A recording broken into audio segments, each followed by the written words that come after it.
good morning students. Today we will discuss UN significant agencies. UN की different agencies हैं और उनकी बहुत ज़्यादा इंपॉर्टेंट है और मोस्टली एग्ज़ाम में जो है ये इन एजेंसीज़ के ऊपर लिखना आ जाता है. First one is the IMF. The International Monetary Fund is an organization that oversees those financial institutions and regulation that act at the international level.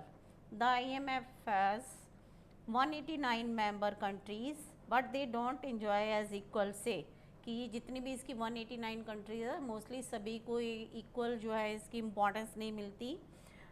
They are the G8 members the US, Japan, Germany, France, UK, Italy, Canada and Russia and now China and Saudi Arabia.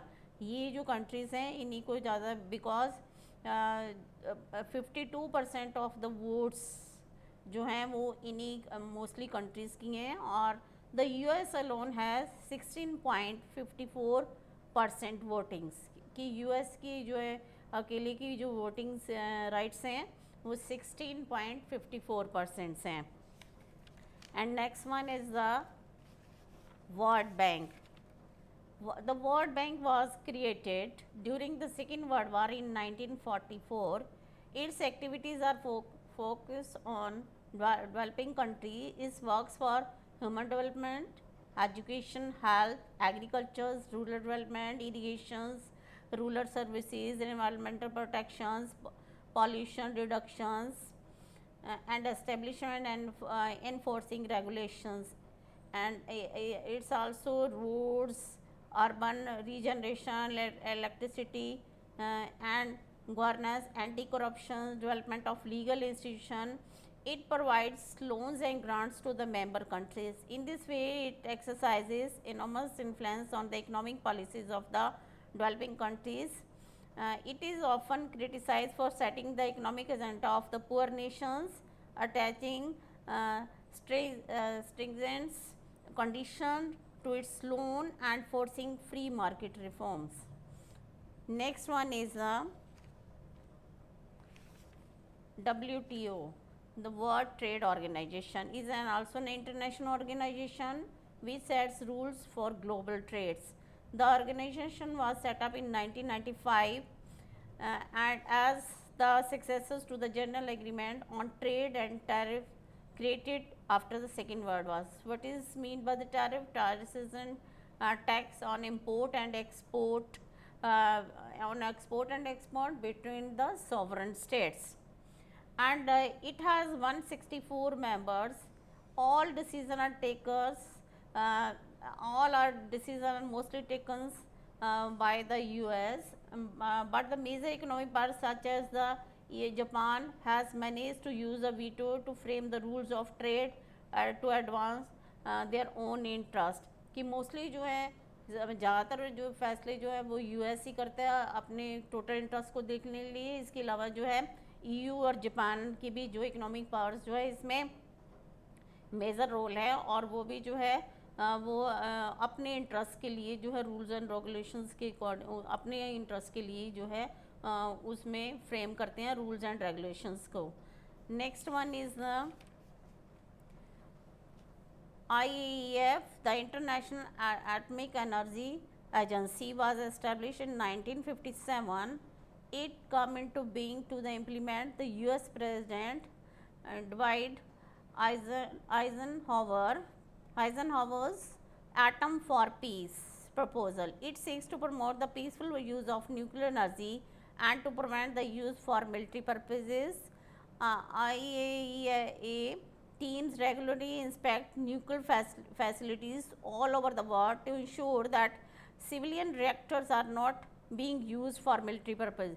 Mainly ये क्या चीज़ देखती है कि जो civilian reactors हैं, civilian reactors means कि जो civilian के लिए जो चीज़ें यूज़ होती हैं for generate electricity and energy production technology कि इसके लिए यूज़ होते हैं हो रहे हैं या ना कि मिलिट्री पर्पसेस के लिए.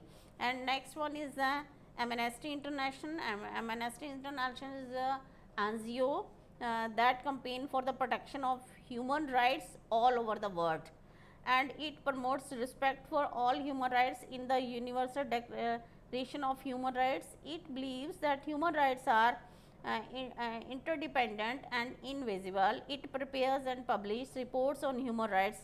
Government are not always happy with these reports, since a major focus on amnesty is the misconduct of the government authorities. कि mostly जो government है वो इस जो NGO से ज़्यादा खुश नहीं होती, क्योंकि इसका NGO का मेन फोकस जो होता है वो ज़्यादातर misconduct of the government authorities, जो गवर्नमेंट अथॉरिटी ज़्यादा मिसकंडक्ट किया जाता है, जो ह्यूमन राइट्स के अगेंस्ट किया जाता है, मेनली जो उनका फोकस जो है उसी पर होता है. इसलिए जो है the report of these organization plays an important role in research and advocacy on human rights. कि इसकी रिपोर्ट ही ज़्यादा इम्पोर्टेंस रखती है ह्यूमन राइट्स के ऊपर रिसर्च करने के बाद. जो ह्यूमन राइट्स के बारे में ये रिपोर्ट तैयार करते हैं वो बहुत ज़्यादा एक जो है महत्व रखती है, इम्पोर्टेंस रखती है. Next one is the human right watch. Human Rights Watch is another international NGO involved in the research and advocacy on human rights. कि वो जो है एमनेस्टी इंटरनेशनल जो है वो ह्यूमन राइट्स की कहाँ जो है मिसकंडक्ट हो रहा है, ह्यूमन राइट्स को जो राइट्स है उनको वायलेट किया जा रहा है उसके ऊपर काम करती है. लेकिन जो ह्यूमन राइट वॉच है ये वॉच करती है कि ह्यूमन राइट्स के बारे में, कि इसमें मेनली क्या है, it's largest international human right organization in the US. It draws a global media attention to human rights. ये ग्लोबल लेवल पे जो मीडिया का और दूसरे लोगों का अटेंशन क्रिएट करती है कि ह्यूमन राइट्स के लिए. It help in building international coalitions like the campaign to ban land mines, to stop the use of child soldiers, or to establish and the international criminal courts. ये सारे इन चीज़ों पे focus करती है कि land mines जो है land mines को बैन करना, उसमें जो काम करने वाले हैं वो इसके अलावा जो छोटे बच्चे हैं उनको काम पे रखना, और the use to stop the use of child soldiers जो है इनको करना. इन सारी चीज़ों और criminal codes, international criminal codes establish करना, इन सारी चीज़ों की तरफ ध्यान जो है वो मीडिया का ध्यान जो है कन्वर्ट करती है और इसके ऊपर जो है ये काम करती है. Thank you.